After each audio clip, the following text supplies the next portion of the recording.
പീരങ്കിയുടെ അകമ്പടിയില്ലാത്തത് നമ്മുടെ ഭാഗ്യം. നാളെ തൊട്ട് പാറ്റൻ ടാങ്കുകളുടെ അകമ്പടിയോടുകൂടി കേരള മുഖ്യൻ്റെ എഴുന്നള്ളത്ത് എന്ന് പറയാം. കേരള ചക്രവർത്തിയായിട്ടാണ് പുള്ളി ഭരിക്കുന്നത്, അല്ലാണ്ട് കേരള മുഖ്യമന്ത്രിയായിട്ടാണ്. ഇടതു മുന്നണിക്ക് അല്ലെങ്കിൽ സി പി എമ്മിന് മാത്രമായിട്ട് വോട്ട് ചെയ്തിരുന്ന കുറേ ആളുകളുണ്ട്.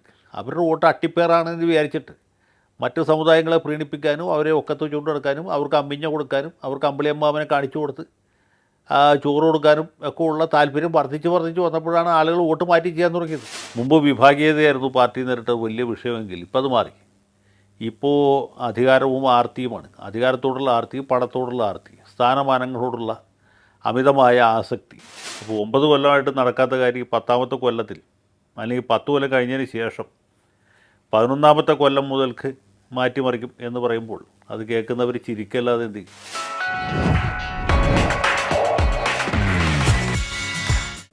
നമസ്കാരം, ടോക്കിംഗ് പോയിന്റിലേക്ക് സ്വാഗതം.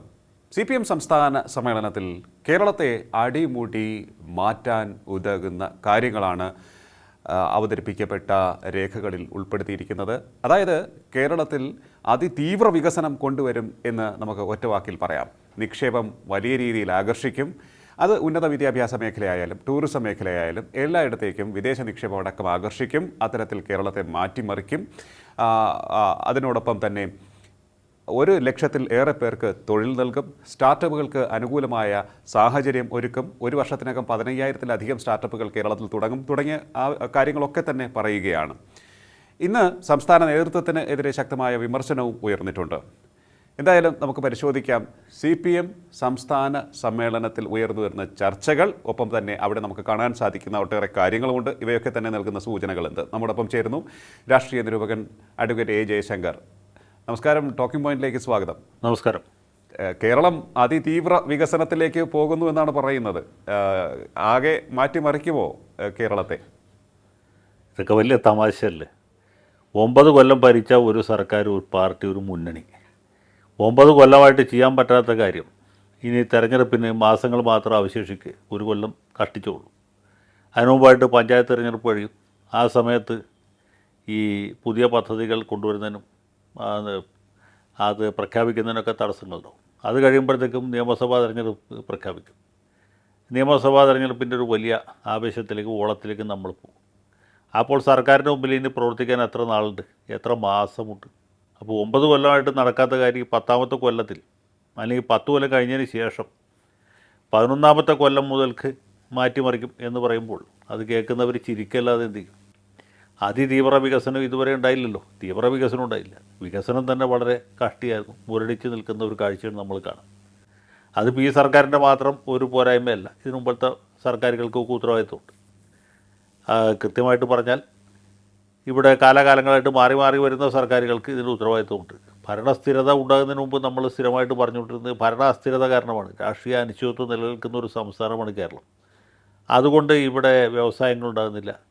ഇവിടെ വ്യവസായങ്ങൾക്ക് അല്ലെങ്കിൽ പുതിയ നിക്ഷേപങ്ങൾക്കുള്ള സാഹചര്യങ്ങൾ ഉണ്ടായിരുന്നില്ല. ഭൗതിക സാഹചര്യമില്ല, രാഷ്ട്രീയ സാഹചര്യമില്ല എന്നൊക്കെ പറയാമായിരുന്നു. പക്ഷേ 1982 മുതൽക്ക് കേരള സംസ്ഥാനത്ത് രാഷ്ട്രീയ സ്ഥിരതയുണ്ട്.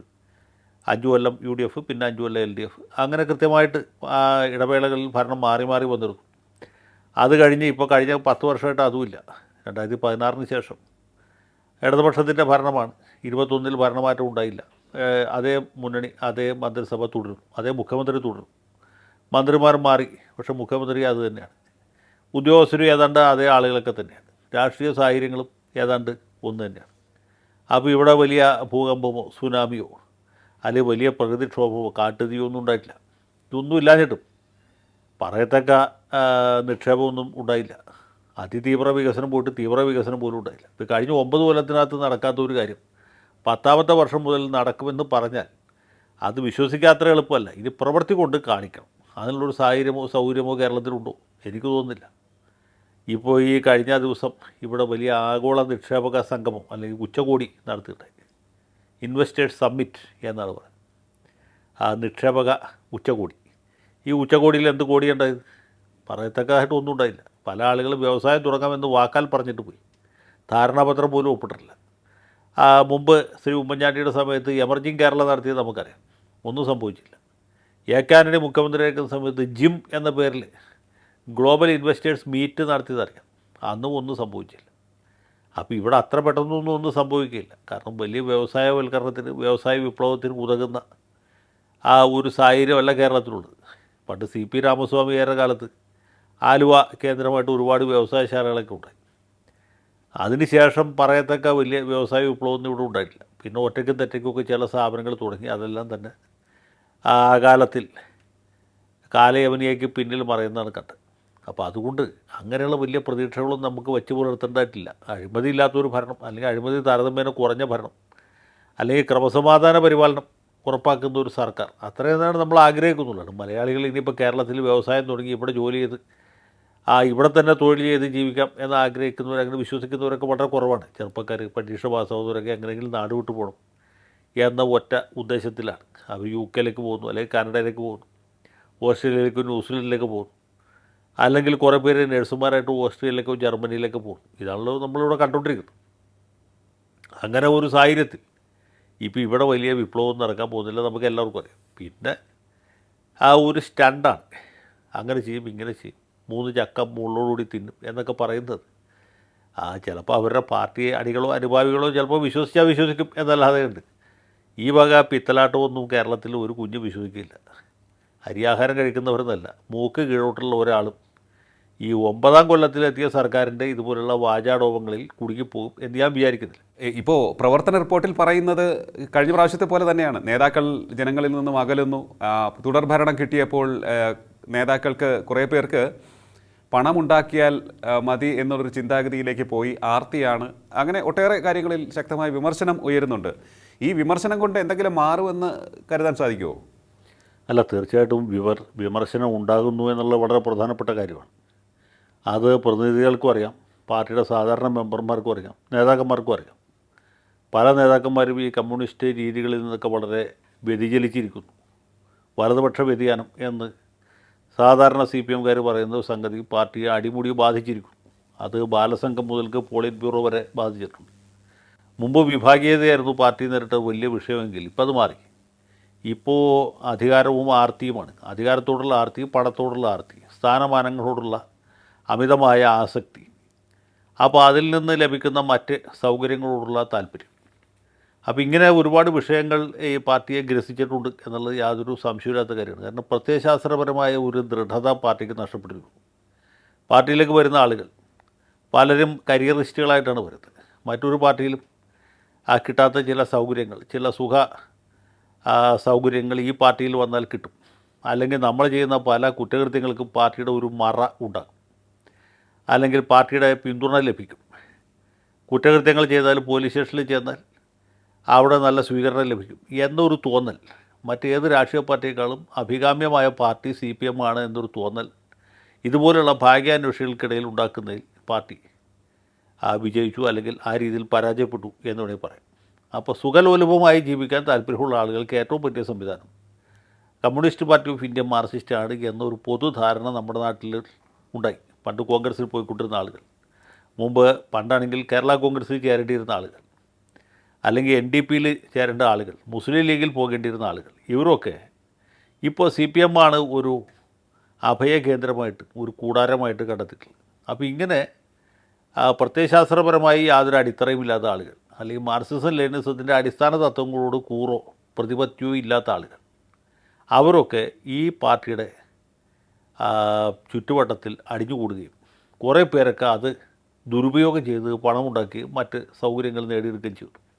മാത്രമല്ല, ഈ സമീപകാലത്ത് പോപ്പുലർ ഫ്രണ്ട് നിരോധിച്ചതിന് ശേഷം, അല്ലെങ്കിൽ അതിന് തൊട്ട് മുമ്പ് മുതൽക്ക് മതമൗലികവാദികൾ, മതതീവ്രവാദികൾ, ഇവരൊക്കെ മാർക്സിസ്റ്റ് പാർട്ടിയുടെ ഒരു കവർ കിട്ടാൻ വേണ്ടിയിട്ട് അവരുടെ പാളയത്തിൽ അടിഞ്ഞുകൂടുന്നതായിട്ട് കാണുന്നുണ്ട്. അപ്പോൾ ഇതിനെയൊക്കെ ഏതെങ്കിലും ഇതിൽ ചെറുക്കാനോ, ഇങ്ങനെ വരുന്ന വൈകൃതങ്ങളെ പാർട്ടിക്കകത്ത് പ്രവേശിപ്പിക്കാതിരിക്കാനോ യാതൊരു ജാഗ്രതയും ഉണ്ടായിട്ടില്ല. അത് കോടിയേരി ബാലകൃഷ്ണൻ്റെ സംസ്ഥാന സെക്രട്ടറി ആയിരിക്കുമ്പോൾ ഉണ്ടായിട്ടില്ല. ഗോവിന്ദൻ മാഷ് വന്നതിന് ശേഷവും ഉണ്ടായിട്ടില്ല. ഗോവിന്ദൻ മാഷ് ആഗ്രഹമില്ലാണ്ടല്ല, പക്ഷെ നടക്കില്ല. ആ രീതിയിലേക്ക് പോയിരിക്കുന്നു. ഇപ്പോൾ പാർട്ടിക്കകത്ത് അസലേതാണ് വ്യാജന ഏതാണെന്ന് ആർക്കും അറിയാൻ പറ്റാത്ത അവസ്ഥ വന്നു. പല നേതാക്കന്മാരുടെയും വ്യക്തി ജീവിതം പരിശോധിച്ചാൽ നമുക്ക് ഈ കാര്യം വ്യക്തമാകും. അവരെങ്ങനെയാണ് ജീവിക്കുന്നത്, അവർ പുറമേക്ക് പറയുന്നത് എന്താണ്, അവർ പ്രവർത്തിക്കുന്നത് എന്താണ്. ഇപ്പോൾ നമ്മുടെ സാംസ്കാരിക മന്ത്രിയുടെ ജീവിതം ഒന്ന് പരിശോധിച്ചാൽ കാര്യം വ്യക്തമായിട്ട് കാണിച്ചാൽ. ഇപ്പോൾ ഒരു ഉദാഹരണം പറഞ്ഞുള്ളൂ, ഒരുപാട് പേര് ഇതുപോലെയുണ്ട്. പാർട്ടിയുടെ ജില്ലാ കമ്മിറ്റിയിലുണ്ട്, ഏരിയ കമ്മിറ്റിയിലുണ്ട്, അതുപോലെ സംസ്ഥാന കമ്മിറ്റിയിലുമുണ്ട്. അപ്പോൾ ഇങ്ങനെ അടിമുടി വലതുപക്ഷ വ്യതിയാനം സംഭവിച്ചു കഴിഞ്ഞ ഒരു പാർട്ടി അതിനുശേഷവും ചെങ്കൊടി ഉയർത്തിപ്പിടിക്കുകയും മാർക്സിസം ലെനിനിസമാണ് ഞങ്ങളുടെ പാർട്ടിയുടെ അടിസ്ഥാന തത്വം എന്ന് പറയുകയും ഇങ്ങനെ 3 കൊല്ലം കൂടുമ്പോൾ വലിയ ആഘോഷ മാമാങ്കങ്ങൾ നടത്തി പ്രതിജ്ഞ പുതുക്കുന്നു എന്ന് പറയുകയും ചെയ്യുന്നതിന് തന്നെ ഒരു വൈരുദ്ധ്യമുണ്ട്. ഇപ്പോൾ കഴിഞ്ഞ ദിവസം കേരള കൗമുദിയിൽ ഈ കൊല്ലത്ത് നടക്കുന്ന സംസ്ഥാന സമ്മേളനത്തിൻ്റെ മെനു പ്രസിദ്ധീകരിച്ച് കണ്ടു. എത്ര ആർഭാടമായിട്ടാണ് ഇവർ ഭക്ഷണം കഴിക്കുന്നതെന്ന് നോക്കൂ. എങ്ങനെയാണ് അവരുടെ താമസ സൗകര്യം ഏർപ്പാട് ചെയ്തിരിക്കുന്നതെന്ന് നോക്കൂ. പാർട്ടി നേതാക്കന്മാർ ഏത് നിലയിലാണ് ജീവിക്കുന്നത്, സംസ്ഥാന സമ്മേളനത്തിൽ വരുന്ന പ്രതിനിധികൾ എങ്ങനെയാണ് അവരുടെ നിരാർഭാട ജീവിതം ആണോ അവിടെ പ്രതിഫലിക്കുന്നത്, എത്ര ആർഭാടത്തിലാണ് അവിടെ കാര്യങ്ങൾ നടക്കുന്നത് നോക്കിയാൽ മതി. അത് ഒരു ചെറിയ ഉദാഹരണമാണ്. അത് മുതൽക്ക് അങ്ങോട്ട് നോക്കിയാൽ ഈ പറയുന്നത് ഈ സഖാക്കൾ ഏതാണ്ട് 365 ദിവസം ഇതേ സുഖ സൗകര്യങ്ങളുണ്ടാണ് ജീവിക്കുന്നത്. അപ്പോൾ അതിൽ യാതൊരു പുതുമയുമില്ല. അത് കഴിഞ്ഞിട്ട് ഇവർ പാവങ്ങളെക്കുറിച്ച്, ദരിദ്രരെക്കുറിച്ച്, സാധുക്കളെക്കുറിച്ച്, ജീവിക്കാൻ നിവൃത്തിയില്ലാത്തവരെക്കുറിച്ച്, നിരാലംബരെക്കുറിച്ച്, പുന്നപ്പുറ വയലാർ സഖാക്കളുടെ ത്യാഗ ഉജ്ജ്വലമായ ജീവിതത്തെക്കുറിച്ച്, കയ്യൂർ കരിവള്ളൂരിൻ്റെയൊക്കെ വീരസ്മരണകളെക്കുറിച്ചൊക്കെ പറഞ്ഞു കേൾക്കുന്നവർക്ക് ഓക്കാനം വരുമെന്നല്ലാതെ മാർക്സിസ ലെനിനിസത്തോട് വലിയ പ്രതിപത്യമൊന്നും തോന്നില്ല. അപ്പോൾ ഈ വാരിക്കുന്തത്തിന് മുമ്പിൽ വാരിക്കുന്തവും ഏന്തി ഈ യന്ത്രത്തോക്കുകൾക്ക് മുമ്പിൽ ഈയാമ്പാറ്റകളെ പോലെ മരിച്ചു വീണ ആളുകളോട് നമുക്ക് സത്യത്തിൽ സഹതാപം തോന്നും. ഇവർ പുന്നപ്പുറ വയലാറിനെ കുറിച്ച് പറയുകയും മൂക്കുമുട്ട അല്ലെങ്കിൽ അതിലപ്പുറം ഭക്ഷണം പാനീയവും കഴിയുകയും ചെയ്യുമ്പോൾ അത് കഴിഞ്ഞതിന് ശേഷം പാർട്ടി സഖാക്കൾ മദ്യപിക്കാൻ പാടില്ല, അവർക്ക് മദ്യം വിൽക്കുന്നതിന് തടസ്സമില്ല എന്നൊക്കെ പറഞ്ഞ് സൈദ്ധാന്തിക അവലോകനം നടത്തി കേൾക്കുമ്പോൾ നമുക്ക് ചിരിക്കാനല്ലാതെ എന്ത് ചെയ്യാൻ പറ്റും? അപ്പോൾ ഇതൊക്കെ പാർട്ടിയെ ഗ്രസിച്ചിരിക്കുന്ന വലിയ പ്രശ്നങ്ങളാണ്. അധികാരത്തോടുള്ള ആർത്തി, തെരഞ്ഞെടുപ്പിൽ മത്സരിച്ച് ജയിച്ച് മന്ത്രിയാകാനുള്ള താല്പര്യം. ഇനി മന്ത്രിയാകാനുള്ള മാനദണ്ഡം എന്താണ്? പാർട്ടി സെക്രട്ടറിയുടെ ഭാര്യ, പാർട്ടി സെക്രട്ടറിയുടെ ചുമതല വഹിച്ചിരുന്ന ആളുടെ ഭാര്യ മന്ത്രിയാവും. മുഖ്യമന്ത്രിയുടെ മകളെ കല്യാണം കഴിച്ചാൽ ആ കാരണത്താൽ മന്ത്രിയാവും. പാർട്ടിക്ക് വേണ്ടി എത്രയോ കൊല്ലം പ്രവർത്തിച്ച ആളുകൾ അവഗണിക്കപ്പെടുന്നു ഇല്ലേ? നല്ല പാർലമെൻറ്റിൽ അല്ലെങ്കിൽ നിയമസഭയിൽ നല്ല പ്രകടനം കാഴ്ചവെച്ച ആളുകൾ ഒഴിവാക്കപ്പെടുന്നു. അല്ലെങ്കിൽ നല്ല രീതിയിൽ ഭരണം കാഴ്ചവെച്ച ആളുകൾ, ഇപ്പോൾ ജി സുധാകരനെ പോലെ, തോമസ് ഐസക്കിനെ പോലെ വളരെ മാതൃകാപരമായ രീതിയിൽ ഭരണം നടത്തിയ ആളുകൾ പോലും നിയമസഭാ തെരഞ്ഞെടുപ്പിൽ ടിക്കറ്റ് കിട്ടാതെ തഴയപ്പെടുന്നു. അല്ലെങ്കിൽ ശൈലജ ടീച്ചർ പോലെ ദേശാന്തരീയ തലത്തിൽ തന്നെ ശ്രദ്ധിക്കപ്പെട്ട പ്രതിഭകൾ അടുത്ത മന്ത്രിസഭ രൂപീകരിക്കുമ്പോൾ MLA ആണ് എങ്കിൽ പോലും പരിഗണിക്കപ്പെടുന്നില്ല. അപ്പോൾ ബന്ധുബലമാണ് മന്ത്രിയാകാനുള്ള യോഗ്യത എന്ന് വരുമ്പോൾ പിന്നെ മാർക്സിസം എന്ന് പറയുന്നതിൽ എന്താ അർത്ഥമുള്ളത്? അതിൽ യാതൊരു കഥയുമില്ല എന്നുള്ളതാണ് അവസ്ഥ. അപ്പോൾ ഇങ്ങനെ ഒരു അവസ്ഥയിലേക്ക് ഇത് ജീർണിച്ചിരിക്കുന്നു. ഇപ്പോൾ മാർക്സിസ്റ്റ് പാർട്ടി എന്ന് പറയാൻ പറ്റാത്തൊരവസ്ഥ, കമ്മ്യൂണിസ്റ്റ് പാർട്ടി എന്നും പറയാൻ പറ്റില്ല. മറ്റെല്ലാ ബൂർഷ്വാ പാർട്ടികൾക്കും ഉള്ള മിക്കവാറും ദൗർബല്യങ്ങളോട് കൂടിയ അതേ സമയത്ത് അരിവാളും ചുറ്റികയും ഉയർത്തിപ്പിടിക്കുന്ന ചിത്രങ്ങൾ പ്രദർശിപ്പിക്കുന്ന അല്ലെങ്കിൽ ചെങ്കുടി എന്തുന്ന കുറച്ച് ആളുകളുടെ ഒരു സംഘമായിട്ട് ഇത് ജീർണിച്ചിരിക്കുന്നു എന്നുള്ളതാണ് സത്യം. ഈ ജീർണതയുടെ ഭാഗമായിരിക്കുമോ ഒരു കാലത്ത് പാർട്ടിയുടെ എല്ലാമായിരുന്ന ചില നേതാക്കളെയൊക്കെ അവർ മറന്നതായിട്ടാണ് നമുക്ക് കാണാൻ കഴിയുന്നത്. ചർച്ചകളിൽ അവരുടെ പേര് പരാമർശിക്കപ്പെടുന്നതായി കാണുന്നില്ല. അവരുടെ പോസ്റ്ററുകളിൽ പോലും, ഞാൻ ഉദ്ദേശിക്കുന്നത് VS അച്യുതാനന്ദൻ്റെ മുഖം ആണ്, അദ്ദേഹത്തിൻ്റെ ഒരു ചിത്രം പോലും അവരുടെ പോസ്റ്ററുകളിൽ കാണുന്നില്ല. അവർ VSനെ ഭയപ്പെടുകയാണോ അതോ എന്താണ് അതിൻ്റെ ഒരു ചേതവികാരം എന്നാണ് കരുതുന്നത്? അല്ല, ഇവിടെ കൊല്ലത്ത് തീരെ കാണാത്ത 2 മുഖങ്ങൾ, ഒന്ന് VSൻ്റെയും മറ്റേ സ്ഥല MLA ഇരിക്കുന്ന മുകേഷിൻ്റെയുമാണ്. അപ്പോൾ ഇത് പാർട്ടി നേരിടുന്ന പ്രതിസന്ധിയുടെ നേർചിത്രമാണ്. VSനെ പോലെ ത്യാഗോജ്വലമായ ജീവിതം നയിച്ച ഒരാൾ ഇന്നിപ്പോൾ ജീവിച്ചിരിക്കുന്നവരിൽ ഏറ്റവും സീനിയറായിട്ടുള്ള കമ്മ്യൂണിസ്റ്റ് നേതാവ്, മാർക്സിസ്റ്റ് നേതാവ്. അദ്ദേഹം 1957 പാർട്ടിയുടെ ജില്ലാ സെക്രട്ടറി ആയ ആളാണ്.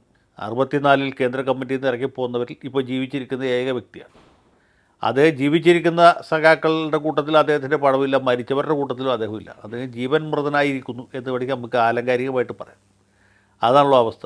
അദ്ദേഹത്തിൻ്റെ പേര് ഒരു സ്ഥലത്ത് പരാമർശിക്കപ്പെടുന്നില്ല. ഇങ്ങനൊരാളുണ്ടായിരുന്നു എന്നും ഇങ്ങനൊരാളുണ്ട് എന്നും ആരും പറയുന്നില്ല.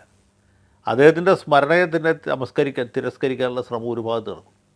അതേസമയത്ത് തന്നെ കൊല്ലം പട്ടണത്തിൽ വെച്ച് ഈ തെരഞ്ഞെടുപ്പ് നടക്കുമ്പോൾ, ഈ സമ്മേളനം നടക്കുമ്പോൾ കൊല്ലത്തെ പ്രതികരിക്കുന്ന MLA നമ്മളെവിടെയെങ്കിലും കാണുന്നുണ്ട്. എന്താ അദ്ദേഹത്തെ കാണാത്തത്? അത് ഈ പാർട്ടിയുടെ ജീർണതയുടെ ഒരു ഉദാഹരണമാണ്. അദ്ദേഹത്തിന് പുറത്തിറങ്ങി നടക്കാൻ പറ്റാത്ത, അല്ലെങ്കിൽ തലയിൽ മുട്ടിട്ട് നടക്കേണ്ട ഒരു സാഹചര്യം ഉണ്ടായിരിക്കും. എങ്ങനെയാണ് അദ്ദേഹത്തിന് കൊല്ലത്ത് മത്സരിക്കാൻ സീറ്റ് കിട്ടിയത്? അദ്ദേഹം ഈ പാർട്ടിയുമായിട്ട് ഏതെങ്കിലും കാലത്ത് സഹകരിച്ച് പ്രവർത്തിച്ചിട്ടുള്ള ആളാണ്. MLA ആകാൻ നോമിനേഷൻ കൊടുത്തപ്പോഴല്ലേ അദ്ദേഹം പാർട്ടിയിൽ അംഗത്വം കൊടുത്ത്.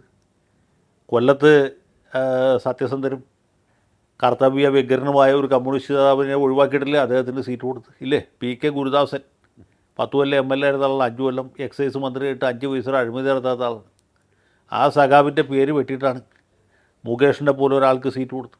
ഇപ്പോൾ പാർട്ടിയുടെ അവസ്ഥ എന്താണ്? പാർട്ടിക്കാർക്ക് ആരും ഇവിടുത്തെ എം എൽ എ എന്ന് ചോദിച്ചാൽ ഇവിടെ ഒരു പഴയ സിനിമാ നടനാണ് എന്ന് പറയേണ്ട അവസ്ഥയിലേക്ക് വന്നില്ലേ? ഇതൊക്കെ എങ്ങനെ സംഭവിക്കുന്നു? ഞാനിതാ പറഞ്ഞത്, ഇത് ഈ ജീർണതയുടെ നല്ല ഒന്നാന്തര ദൃഷ്ടാന്തമാണ്. വി എസിൻ്റെ പടം പോസ്റ്ററുകളിലില്ലാത്തത്, വി എസിനെ ആരും അനുസ്മരിക്കാത്തത്, വി എസ് എന്ന ഒരാൾ ഉണ്ടായിരുന്നോ ഇപ്പോഴും ഉണ്ടോ എന്നുള്ള കാര്യത്തെക്കുറിച്ച് പോലും ആരും ചിന്തിക്കാത്തത് ഒന്ന്. അതുപോലെ പാർട്ടി സ്ഥാനാർത്ഥിയായിട്ട് ആനയിച്ചു കൊണ്ടുവന്ന മുകേഷ് എന്ന് പറഞ്ഞ മാന്യ വ്യക്തിക്ക് മനുഷ്യരുടെ വെട്ടത്ത് വെളിച്ചപ്പെടാൻ പറ്റാത്ത ഒരു സാഹചര്യം ഉണ്ടായിരിക്കും. അപ്പോൾ ഇത് രണ്ടും കൂടി ചേർത്ത് വായിച്ചാൽ മാർക്സിസ്റ്റ് പാർട്ടി ഇപ്പം നേരിടുന്ന ഈ അപജയത്തിൻ്റെ ജീർണതയുടെ ഒരു വ്യക്തമായ ചിത്രം ലഭിക്കും എന്നാണ് ഞാൻ വിചാരിക്കുന്നത്. ഈ ഇന്നത്തെ ചർച്ചയിൽ പ്രതിനിധികൾ ഉയർത്തുന്ന കുറേയേറെ കാര്യങ്ങളും ഇതിലേക്ക് തന്നെയായിരിക്കും വിരൽ ചൂണ്ടുന്നത്. അങ്ങ് ഉദ്ദേശിക്കുന്ന ഈ ജീർണതയിലേക്ക്, അതായത് ഈ ആശാ വർക്കർമാരുടെ സമരം അതവർ ചൂണ്ടിക്കാട്ടിയിട്ടുണ്ട്. ആശാ വർക്കർമാർ സമരം ചെയ്യുമ്പോൾ PSC ചെയർമാനും അംഗങ്ങൾക്കും വലിയ തോതിൽ ശമ്പള വർധനവ് നടത്തി. ഈ ആശാ വർക്കർമാരുടെ സമരം ഒരു സൂചനയാണ്. അതുപോലെ തന്നെ കണ്ണൂർ ലോബി പാർട്ടിയിൽ ഇപ്പോഴും ആ ഒരു അപ്രമാദിത്വം തുടരുകയാണ്. സ്ഥാനമാനങ്ങൾ വരുമ്പോൾ കൂടുതലും കണ്ണൂരിലേക്ക് പോകുന്നു. ഇങ്ങനെയുള്ള കാര്യങ്ങളൊക്കെ ചൂണ്ടിക്കാണിക്കപ്പെടുന്നുണ്ട്. തീർച്ചയായിട്ടും അത് വളരെ പ്രകടവും പ്രസക്തവുമാണല്ലോ. ആശാ വർക്കർമാരുടെ സമരം എന്ന് പറയുന്നത് ഒരു ദൃഷ്ടാന്തമാണ്, ഒരു സൂചനയാണ്. കാരണം എന്താ വെച്ചാൽ ആശാ വർക്കർമാർ നമുക്കറിയാം സമൂഹത്തിൻ്റെ ഏറ്റവും താഴെക്കിടയിൽ നിന്ന് വരുന്നവരാണ്. അല്ലാണ്ട് ഇത്രയും കുറഞ്ഞ ശമ്പളത്തിൽ ജോലി ചെയ്യാൻ ഇന്നത്തെ കാലത്ത് ആരെങ്കിലും കിട്ടും? കൂലിപ്പണിക്ക് പോയതിനേക്കാൾ എത്രയോ കൂടുതൽ പൈസ കിട്ടും ഇല്ലേ? ഒരു വീട്ടിൽ കുട്ടികളെ നോക്കാൻ നിന്നാൽ ഇതിനേക്കാളും നല്ല വരുമാനം കിട്ടും. അല്ലെങ്കിൽ അടുക്കളപ്പണിക്ക് പോയി കഴിഞ്ഞാൽ, ഈ പാചകത്തിനോ അല്ലെങ്കിൽ മറ്റേതെങ്കിലും ജോലിക്ക് പോയാൽ, ഇവർ ചെയ്യുന്ന ജോലിയുടെ സമയം വെച്ച് പോയി കഴിഞ്ഞാൽ ഇതിനേക്കാളൊക്കെ കൂടുതൽ കൂലി കിട്ടുന്ന പണികൾ വേറെ ഉണ്ട്. അപ്പോൾ സമൂഹത്തിൻ്റെ ഏറ്റവും താഴെ ശ്രേണിയിൽപ്പെട്ട ആളുകൾ ചെയ്യുന്ന ജോലിയാണ്. അവർ വളരെ ന്യായമായ ഒരു അവകാശത്തിന് വേണ്ടി, ഒരു ആവശ്യത്തിന് വേണ്ടി സമരം ചെയ്യണം. സർക്കാരിൻ്റെ കയ്യിൽ പണമില്ല, അതുകൊണ്ട് തരാൻ പറ്റില്ല എന്ന് പറഞ്ഞാൽ ന്യായമുണ്ട്. അതല്ല, കേന്ദ്രം തരുന്നില്ല അതുകൊണ്ട് തരാൻ നിവൃത്തിയില്ല എന്ന് പറഞ്ഞാൽ ന്യായമുണ്ട്. അതിനു പകരം ഈ സമരം ചെയ്യുന്ന സ്ത്രീകളെ തിരിഞ്ഞു പോലും നോക്കാതെ അവരുടെ പ്രശ്നങ്ങളോട് വളരെ ബധിരകർണം തിരിച്ചു വയ്ക്കുകയും അതും കഴിഞ്ഞിട്ട് ഈ സമരം ചെയ്യുന്ന ആളുകളെ ആക്ഷേപിക്കുകയും അധിക്ഷേപിക്കുകയും അവഹേളിക്കുകയും ലൈംഗിക ചുവയോടുകൂടി കുറ്റപ്പെടുത്തുകയും ചെയ്യുന്നു. അത് ആര് ചെയ്യുന്നു? CPM നേതൃത്വത്തിലുള്ള തൊഴിലാളി സംഘടനയുടെ സമുന്നത നേതാക്കൾ, ചെറിയ ആളുകളൊന്നുമല്ല, ഡൂക്കിളികളൊന്നുമല്ല, സംസ്ഥാന സെക്രട്ടറി, ജില്ലാ സെക്രട്ടറിമാർ അല്ലെങ്കിൽ മറ്റ് നേതാക്കൾ, ഇവരൊക്കെ അലക്കി തേച്ച വസ്ത്രവും ധരിച്ച് വന്നിട്ട് ഇറുക്കിൽ സംഘടനക്കാരാണ് സമരം ചെയ്യുന്നത്. പാട്ടപ്പിരിവുകാരാണ് ഇതിന് നേതൃത്വം നൽകുന്നത്. ഇതിൽ അനുഭവം പഠിപ്പിക്കാൻ വന്ന നടൻ, സിനിമാ നടൻ, കുട മാത്രമേ കൊടുത്തുള്ളൂ, ഉമ്മയും കൊടുത്തോ എന്നൊക്കെ ചോദിക്കുന്ന രീതിയിൽ അശ്ലീലമായ ഒരു നിലയിലേക്ക് പോയിരിക്കുകയാണ്. അപ്പോൾ ഇതൊക്കെ കേട്ട് പാർട്ടിക്കാർ രോമാഞ്ചം കൊണ്ട് ഇരിക്കുകയാണ്. ഇതാദ്യം പറഞ്ഞപ്പോൾ തന്നെ ആ സഖാവിനെ തിരുത്താനും അയാളെ ഗുണദോഷിക്കാനും ഉത്തരവാദിത്തമുള്ള ആരുമില്ലേ? ഇവിടെ പോളിറ്റ് ബ്യൂറോ മെമ്പർമാരില്ലേ? പാർട്ടിയുടെ അഖിലേന്ത്യാ ജനറൽ സെക്രട്ടറി അടക്കമുള്ള ആളുകളില്ലേ? മുഖ്യമന്ത്രിയില്ലേ? ഇതുപോലെ ആഭാസത്തരം പറയുന്നവരെ പാർട്ടി ഒരിക്കലും അംഗീകരിക്കുകയില്ല എന്ന് പറയാനായിട്ട് ഇവിടെ എന്താ ആർക്കും നാക്ക് പൊങ്ങാഞ്ഞ്? ഈ സാംസ്കാരിക നായകന്മാരൊക്കെ ഇവിടെ കാശിക്കോ രാമേശ്വരത്തേക്ക് പോയോ? ഇവരാരും മിണ്ടുന്നില്ലല്ലോ. അവിടെ CPIയുടെ സംസ്ഥാന സെക്രട്ടറി ബിനോയ് വിശ്വം, മുതിർന്ന നേതാവ് C ദിവാകരനുമൊക്കെ സമരപ്പന്തൽ സന്ദർശിച്ച് അവരോട് ഐക്യദാർഢ്യം പ്രഖ്യാപിച്ചു. സ്വാഭാവികമായിട്ടും UDF നേതാക്കളും BJPക്കാരൊക്കെ ഇരുന്ന് രാഷ്ട്രീയ മുതലെടുപ്പിന് ശ്രമിക്കും. അത് സ്വാഭാവികമല്ലേ? അതിലെന്താ തെറ്റുള്ളത്?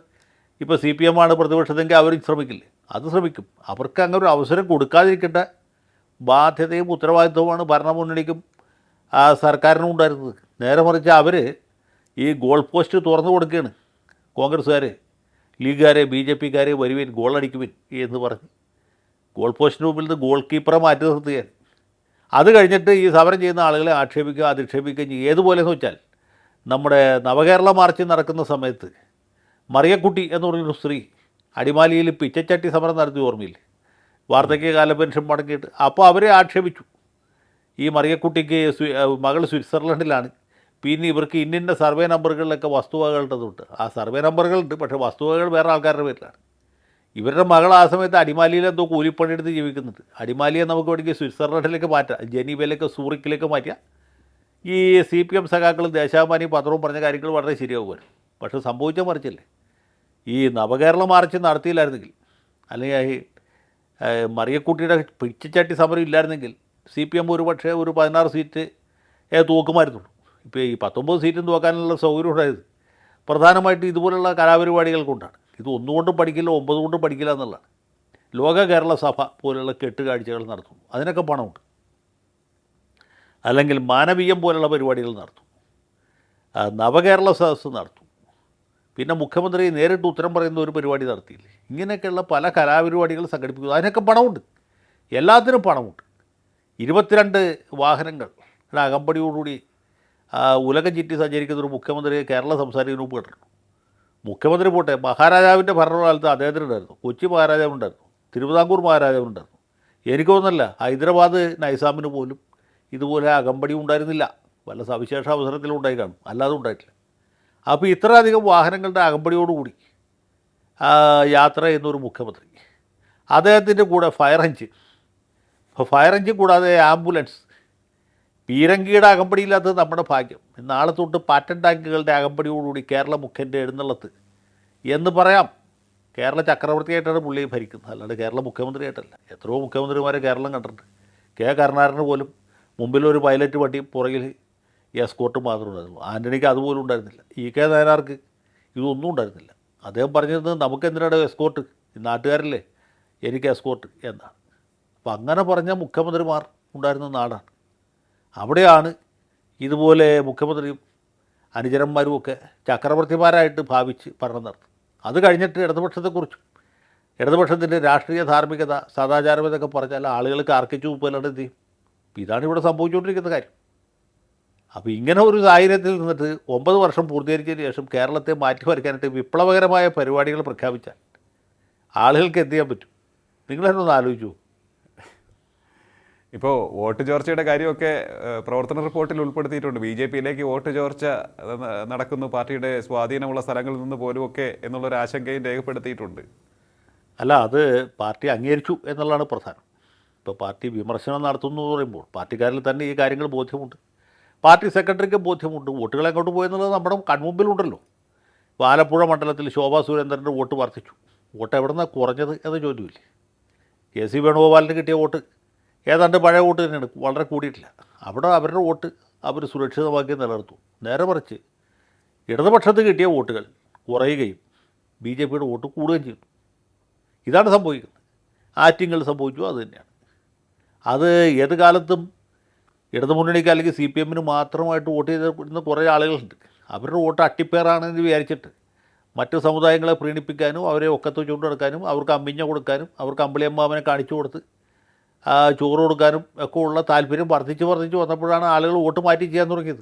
ഇത് മലബാർ ഭാഗത്തും ഉണ്ടല്ലോ. പാർട്ടി ഗ്രാമങ്ങളിൽ പോലും വോട്ട് ചോർന്നിരിക്കുന്നു. കണ്ണൂർ മണ്ഡലത്തിൽ, വടകര മണ്ഡലത്തിൽ, അല്ലെങ്കിൽ കാസർഗോഡ് മണ്ഡലത്തിലേക്ക് വോട്ട് ചോരുകയാണ്. ഈ ചോരുന്ന വോട്ടുകൾ ഭരണവിരുദ്ധ വികാരം മാത്രമല്ല, ഭരണവിരുദ്ധ വികാരമാണെങ്കിൽ ഈ പ്രതിപക്ഷത്തേക്കാണ് വോട്ട് പോട്ട്.